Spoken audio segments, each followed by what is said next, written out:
To add a multi-choice, we scroll down, we add the learning item.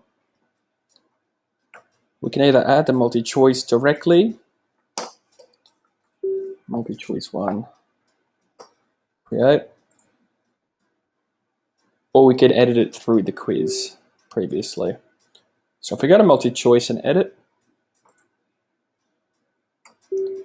here again you can add a description.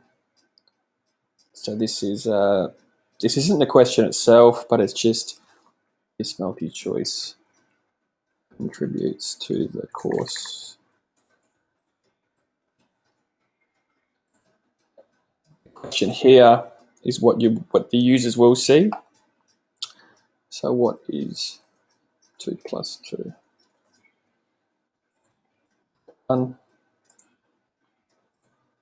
2, 3, 4. You can actually add as many correct answers as you wish. So maybe that might have been another one, might be another question. But for this case, just the 4. You can randomize the answer order, sort of flip those around, and 0 point at any wrong answer. So if there were 2 correct answers and that was ticked, a user would need to get both correct answers in order to get the question right.